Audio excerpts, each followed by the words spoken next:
লুটের টাকা কি বাংলাদেশ ফেরত আনতে পারবে? এই প্রশ্ন অনেকেরই। আমার ভিডিওর কমেন্ট বক্সে পেয়েছি এসব কথা। আবার অনেকে জিজ্ঞাসা করেছে, সুইস ব্যাংক থেকে না হয় টাকা ফেরত আনা গেল, কানাডার বেগমপাড়া, সিঙ্গাপুর, মালয়েশিয়ায় পাচার হওয়া টাকা কিভাবে ফেরত আসবে? আবার বাকশালীরা বিপুল কনফিডেন্স নিয়ে বলছে কিছুই করতে পারে। সুইজারল্যান্ডে পাচার করা টাকাই না, উন্নত বিশ্বে পাচার করা সব টাকা ফেরত আনা যাবে। কিভাবে যাবে? আজকের আলাপ সেটা নেই।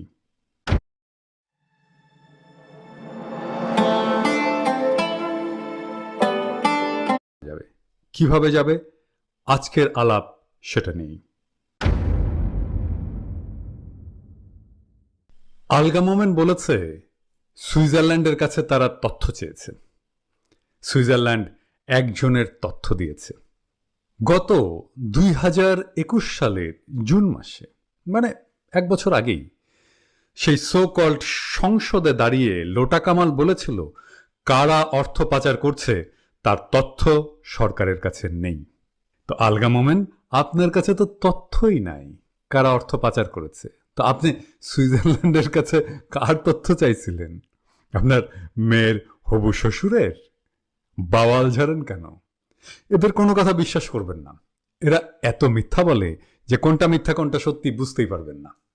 তো মোমেন বাবু, শুনেন, কেমনে এই টাকা ফেরত আনা যায় এইটা শুনে রাখেন, এবং কিভাবে আমরা টাকাটা ফেরত আনবো এটা শুনে রাখেন। সুইজারল্যান্ড থেকে তৃতীয় বিশ্বের লুট করা টাকা ফেরত আনার যে পদ্ধতিগত আন্তর্জাতিক আইনি কাঠামো, সেটার নাম হচ্ছে STAR বা স্টোলেন অ্যাসেট রিকভারি ইনিশিয়েটিভ। নামটা কিন্তু খুব সুন্দর, তারা। এইটা ওয়ার্ল্ড ব্যাংক এবং UN এর একটা উদ্যোগ, যেখানে সুইজারল্যান্ড একটা অংশীদার। এই স্টার বা তারা প্রোগ্রামের মাধ্যমেই আমরা আপনাদের আকাশ ভরা তারা কিন্তু দেখিয়ে দেব। ভয় পেয়ে গেলেন? এত তাড়াতাড়ি ভয় পেলে চলবে? আপনারা না মুজিব সেনা ভয় করেন, না বুলেট বোমা। স্টার প্রোগ্রামে ভয় পেলে তো চলবে না। একটু সাহস তো রাখেন, পুরোটা শোনেন। এইটা গেল আন্তর্জাতিক উদ্যোগ। সুইজারল্যান্ডের নিজস্ব সংস্থা আছে, সুইজারল্যান্ডের বার্নে। তার নাম টাস্ক ফোর্স অ্যাসেট রিকভারি। এইটার কাছে বাটি চালান যাবে, ছোট বড় সব চোরের জন্য। এটা কমন, সবার জন্য একই ব্যবস্থা, সমাজতন্ত্র আর কি। বাংলাদেশের সব মানুষ যারা সুইস ব্যাংকে টাকা রাখছেন, আমরা তো প্রথমে বুঝতে পারবো না কার টাকা ক্লিন আর কার টাকা ডার্টি। এইটার মাধ্যমে এই বাটি চালানটা করা হবে।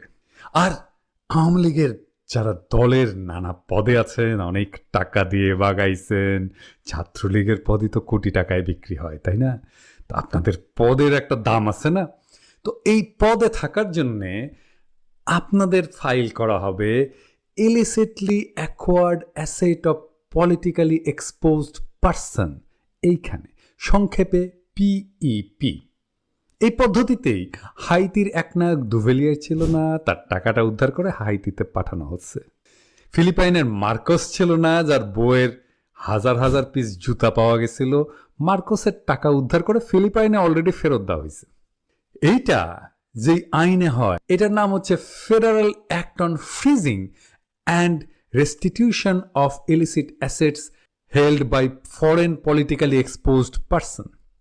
এই হচ্ছে সেই আইন। আগে ফ্রিজ করা হবে টাকা টুকা, বুঝছেন তো?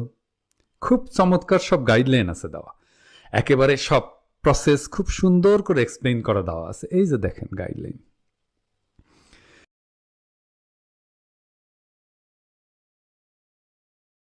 অ্যাসেট রিকভারির মোট স্টেপ হচ্ছে 8টা। একটু সময় লাগে, কিন্তু শিওর শট যদি প্রমাণ করা যায় এইটা দুর্নীতির টাকা।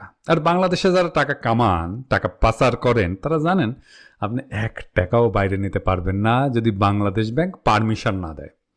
তাই এইটা যে ডার্টি মানি, সেটা প্রমাণ করা পিস অফ কেক, বুঝছেন? কাজটা কিভাবে শুরু হবে? কাজটা শুরু হবে সুইজারল্যান্ড দিয়ে, আমাগো বাড়ির কাছে না? যে সমস্ত বাংলাদেশি নাগরিক পশ্চিমে পলিটিক্যাল রিফিউজি স্ট্যাটাস এবং সাবসিডিয়ারি প্রোটেকশন পাইছে, তাদের একটা ভার আছে না? তাদের কথা শোনে তো।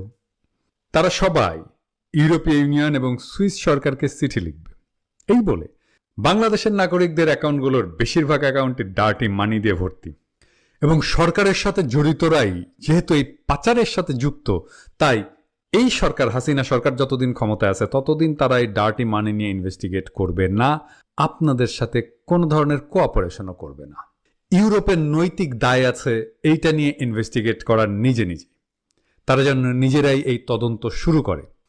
বিশ্বব্যাংক আর IMF এর কাছে যাচ্ছেন না লোনের জন্যে? বিশ্বব্যাংক আর IMF কে বলবো আমরা, তোমরা যে লোন দিচ্ছ এটা তো খাইয়া ফেলবে তারা। এই যে তারা $50 বিলিয়ন পাচার করছে, এটা তো জনগণের টাকা, এটা সুদ দেয় সাধারণ জনগণ, আর চুরি করছে হাসিনার লোকেরা। তোমরা $6-7 বিলিয়ন দেবে, ওইটা মায়ের ভোগে চলে যাবে। তোমরা কেন আমার দরিদ্র দেশের জনগণের উপরে আরো ঋণের বোঝা চাপাইবা? বাংলাদেশ তো চাইলেই পাচার করা অর্থ ফিরায় আনতে পারে, লোন চায় কেন? তারা পাচার করা অর্থ ফিরায় আনার দৃশ্যমান উদ্যোগ নিক, তারপরে তোমরা ঋণ দেওয়ার বিবেচনা করো। আমরা এই ঋণের দায় নেব না তো, বাংলাদেশের জনগণ এই ঋণের দায় নেব না, কারণ আমরা জানি এই ঋণের টাকা খাইয়া ফেলা হবে। IMF বিশ্বব্যাংককে শর্ত দিতে হবে হাসিনা সরকারকে যে পাচার করা অর্থ ফিরায় আনার দৃশ্যমান উদ্যোগ নিতে হবে, এটা তোমার ঋণের শর্তে জুড়ে দিতে হবে। সুইজারল্যান্ড বিলিয়ন বিলিয়ন ডলার লুটের টাকা ফেরত দিছে তৃতীয় বিশ্বের দেশগুলোকে, আমাদেরটাও দেবে। পৃথিবীর সব উন্নত দেশেই সুইজারল্যান্ডের মতো আইন আছে পাচার করা টাকা ফিরায় আনার জন্য।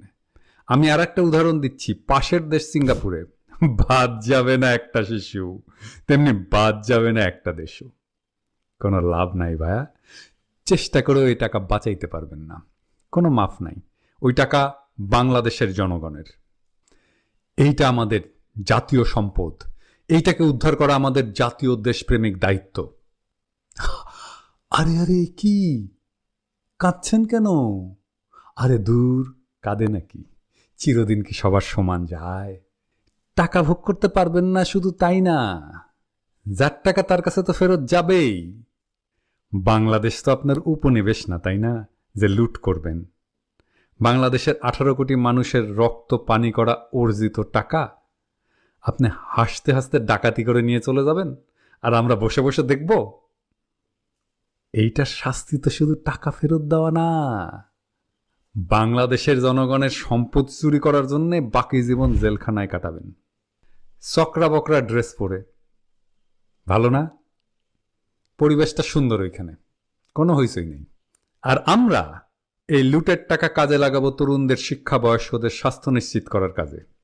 শিক্ষা আর স্বাস্থ্য, এই দুই চাকায় ভর করে আমরা আমাদের জাতীয় অর্থনীতিকে নক্ষত্রের পথে উড়ায় নিয়ে যাব ইনশাল্লাহ। সেই নতুন করে গড়ে তোলা দেশের তরুণ পাবে শিক্ষা, যৌবন পাবে কাজ, বয়স্করা পাবে নির্ভরতা, মুরব্বীরা হবেন সম্মানীয়, নারীরা হবেন প্রেরণাদাত্রী আর সহযাত্রী। জীবন থেকে শঙ্কা, ভয়, কুটচিন্তা, অনিশ্চয়তা দূর হয়ে সকল নাগরিকের জীবন হয়ে উঠবে এক দারুণ অ্যাডভেঞ্চার। আমাকে অনেকেই জিজ্ঞাসা করেন, আপনার অ্যাম্বিশন কি? আমার একটাই অ্যাম্বিশন, বাংলাদেশের লুটের টাকা দেশে ফিরে আনা। আমি জানি আমি তুচ্ছ ক্ষুদ্র মানুষ, আমি জানি আমার সামর্থ্য, বিদ্যা, জ্ঞান, দক্ষতা ক্ষুদ্র। তারপরেও আমার মতো এই তুচ্ছ ক্ষুদ্র মানুষকে সৃষ্টিকর্তা এই মহৎ কাজ সম্পাদনের যোগ্য শক্তি, সাহস আর দক্ষতা যেন দেন, এই দোয়া আপনারা করবেন।